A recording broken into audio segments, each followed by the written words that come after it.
Assalamualaikum warahmatullahi wabarakatuh. Halo semuanya. Sebelumnya perkenalkan, nama saya Siti Masana. Saya dari MPI 1D. Yang saya hormati, pada kesempatan kali ini saya akan memaparkan bagaimana pendidikan agama Islam sebagai disiplin dalam ilmu normatif sekaligus praktis dapat berperan strategis dalam mewujudkan tujuan pembangunan berkelanjutan atau SDGs. Nah, SDGs ini tuh bukan hanya isu global, tetapi agenda moral kemanusiaan. Dalam pendidikan agama Islam ini tuh membangun manusia beriman, berilmu, berkeadilan, berperadaban.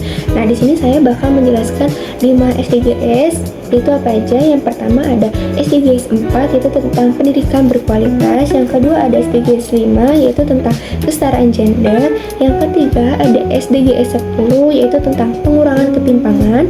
Yang keempat ada SDGs 13, yaitu aksi terhadap perubahan iklim. Dan yang terakhir atau yang kelima yaitu SDGs 16 tentang perdamaian, keadilan, dan kelembagaan yang tangguh. Nah, di sini saya mau menjelaskan yang pertama dulu, yaitu SDGs 4 tentang pendidikan berkelanjutan. Nah, dalam pendidikan agama Islam itu menekankan bahwa pembelajaran agama Islam itu harus memastikan bahwa peserta didik itu mendapatkan pendidikan yang adil dan bermakna. Nah, pendidikan agama Islam ini juga diwujudkan melalui pembelajaran inklusif. Inklusif itu maksudnya apa? Yaitu menghargai keberagaman, perbedaan, latar belakang siswa itu seperti apa. Jadi kita harus bisa menghargainya, bisa menerimanya seperti itu. Selanjutnya ada pembekalan keterampilan abad 21. Itu seperti kita tuh harus berpikir kritis, literasi digital, kerjasama antara satu sama lainnya gitu. Selanjutnya ada pemanfaatan open education resource, dimana itu setiap siswa agar mendapatkan atau bisa mengakses pendidikan keagamaan itu secara luas dan gratis. Secara luas dan gratis itu maksudnya apa? Seperti kita tuh mau mengakses pendidikan keagamaan ini tuh baru sampai level 3. Saat kita mau naik ke level 4 justru malah harus berbayar dulu. Itu seharusnya tidak seperti itu. Untuk kita bisa mengakses pembelajaran itu harusnya semuanya itu gratis, dan semua siswa itu berhak mendapatkan pendidikan yang emang harusnya gratis dan luas gitu. Selanjutnya ada pendidikan keagamaan Islam itu juga berperan mendorong keadilan pendidikan, misalkan dalam praktik keagamaan sosial ya. Contohnya seperti zakat ataupun infak. Kalaupun infak kita bisa lakukan siswanya itu setiap minggunya hari Jumat gitu. Jadi pendidikan agama Islam ini bukan hanya mengajarkan akhlak saja, tetapi si siswa ini tuh bisa menerapkannya dalam kehidupan sehari-hari, dalam lingkungannya, dalam mereka itu bisa berkontribusi dalam masyarakat. Baik, selanjutnya saya masuk ke poin yang kedua, yaitu SDGs 5 tentang kesetaraan gender. Nah, pembelajaran pendidikan agama Islam ini memiliki peran strategis dalam mengukuhkan prinsip kesetaraan gender yang sejalan dengan ajaran Islam. Nah, sejak awal penempatan perempuan itu sebagai subjek peradaban itu terlihat dari Khadijah. Beliau ini seorang wirausaha sukses dan pendukung dakwah Nabi, serta Aisyah yaitu ilmuwan dan pemimpin yang menjadi rujukan hadis serta fikih. Keteladanan ini menegaskan bahwasanya perempuan ini memiliki peran intelektual, sosial, kepemimpinan yang setara dengan laki-laki. Nah, dalam konteks pendidikan agama Islam ini juga perlu menghapus stereotip gender, di mana ini tuh membatasi minat dan partisipasi perempuan itu dalam ilmu pengetahuan dan kepemimpinan dalam di ruang publik seperti itu. Dan seharusnya model belajar itu tuh berbasis proyek yang melibatkan kolaborasi lintas gender, yaitu agar menumbuhkan empati, kerjasama, dan saling menghargai satu sama lain. Nah, dalam lingkungan sekolah ataupun kampus itu harus bisa menciptakan ruang damai, di mana di sini itu ada diskriminasi, kekerasan ataupun bullying berbasis gender seperti itu. Dan guru PAI itu sebagai salah satu garda terdepan untuk membangun budaya sekolah atau kampus itu yang adil, yang melalui penguatan nilai keislaman seperti kayak keadilan, persaudaraan, penghormatan yang berbasis dengan gender. Baik, yang selanjutnya yaitu ada SDGs 10 mengenai pengurangan ketimpangan dalam perspektif Islam. Nah, Islam ini kan menegaskan prinsip al-adlu wal insan, yakni keadilan dan kebijakan sosial. Nah, di sini tuh untuk membangun masyarakat yang setara seperti itu.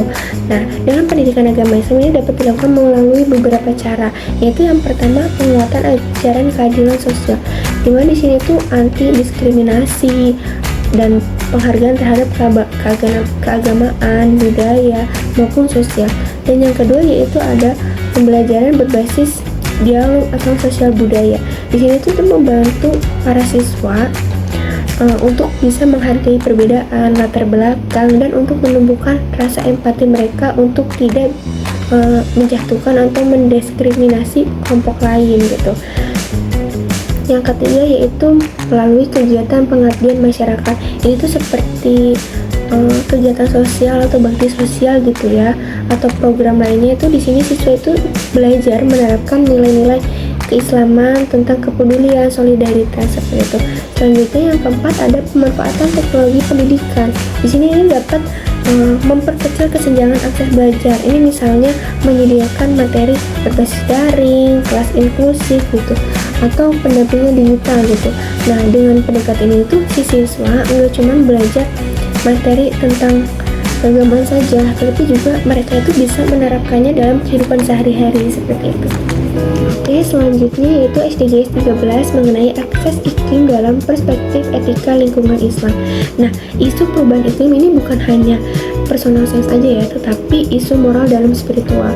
Nah, dalam Islam ini manusia diamanahkan sebagai khalifah fil ard, yaitu sebagai penanggung jawab bumi, yaitu menjaga bumi, bukan malah merusak bumi. Nah, dalam pendidikan agama Islam ini dapat dilakukan beberapa caranya, yaitu yang pertama memperkuat ajaran Al-Quran, di mana di sini larangan atau tantangan melakukan kerusakan alam seperti itu. Selanjutnya yang kedua adalah mengajak siswa untuk membaca ayat-ayat Al-Quran mengenai atau untuk mengetahui tanda-tanda kebesaran Allah mengenai alam seperti itu, untuk menumbuhkan rasa kesadaran dan hubungan harmoni antar manusia dengan alam seperti itu. Selanjutnya yang ketiga yaitu menyediakan kegiatan praktik seperti penghijauan, pengelolaan sampah itu seperti apa yang bagian benar, terus cara menghemat energi listrik itu seperti apa. Dan selanjutnya yang keempat yaitu mengembangkan proyek literasi lingkungan berbasis nilai Islam. Misalnya di sini mengadakan kampanye, seminar untuk mengetahui para siswa itu menjaga bumi, menjaga alam itu seperti apa. Nah, dengan pendekatan ini peserta didik tidak hanya memahami konsep perubahan iklim itu secara teori saja, tetapi mereka itu bisa mempraktekannya dalam kehidupan sehari-hari mereka, dalam kegiatan sehari-hari mereka itu dilakukan seperti apa gitu, supaya siswa ini tuh bisa tahu dan bisa bertanggung jawab menjaga bumi seperti itu. Baik, yang terakhir atau yang kelima yaitu SDGs 16 mengenai perdamaian, keadilan, dan moderasi beragama. Nah, sejalan dengan spirit dasar pendidikan agama Islam yaitu mengembangkan masyarakat yang damai, adil, dan bermartabat. Nah, Islam ini menekankan pentingnya menjaga kedamaian dan menolak kekerasan, serta menjunjung tinggi prinsip keadilan sebagai fondasi kehidupan bersama seperti itu. Dalam pendidikan agama Islam ini dapat dilakukan beberapa cara, yaitu yang pertama pendidikan moderasi beragama, yaitu meningkatkan atau menanamkan sikap ekstremisme, yaitu anti kekerasan dan memahami agama secara seimbang. Yang kedua itu melatih siswa dalam resolusi konflik melalui dialog, musyawarah, seminar. Dan di sini tuh untuk menumbuhkan rasa empati agar siswa itu mampu menyelesaikan perbedaan itu secara damai tanpa perdebatan seperti itu. Selanjutnya yang ketiga adalah mengembangkan literasi kewargaan global, sehingga siswa itu siswa itu tuh agar mampu memiliki tanggung jawab menjaga perdamaian seperti itu, perdamaian antar budaya atau antar agama atau antar yang lainnya seperti itu. Yang keempat itu menghadirkan pengelolaan sekolah yang demokratis, inklusif, akuntabel, sehingga siswa itu merasakan langsung nilai keadilannya seperti itu. Nah, melalui pendekatan ini, pendidikan agama Islam itu berperan dalam membentuk generasi yang damai, bijak, toleran, saling menghargai satu sama lain tanpa membeda-bedakan, saling merangkul. Nah, mereka ini bisa menerapkannya dalam kehidupan sehari-hari gitu, dalam kehidupan sosialnya seperti itu.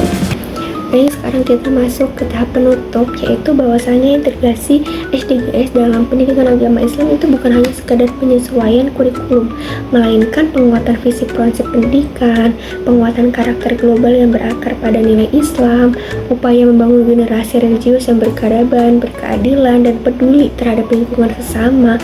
Dengan demikian, pendidikan agama Islam ini menjadi ruang pengembangan kecakapan spiritual sekaligus kompetensi sosial global. Nah, baik, sekian dari saya penjelasannya. Mohon maaf bila saya ini banyak salah kata dan penjelasan saya ini kurang lengkap karena saya ini masih belajar. Kurang-kurangnya saya mohon maaf sekali. Terima kasih. Wassalamualaikum warahmatullahi wabarakatuh.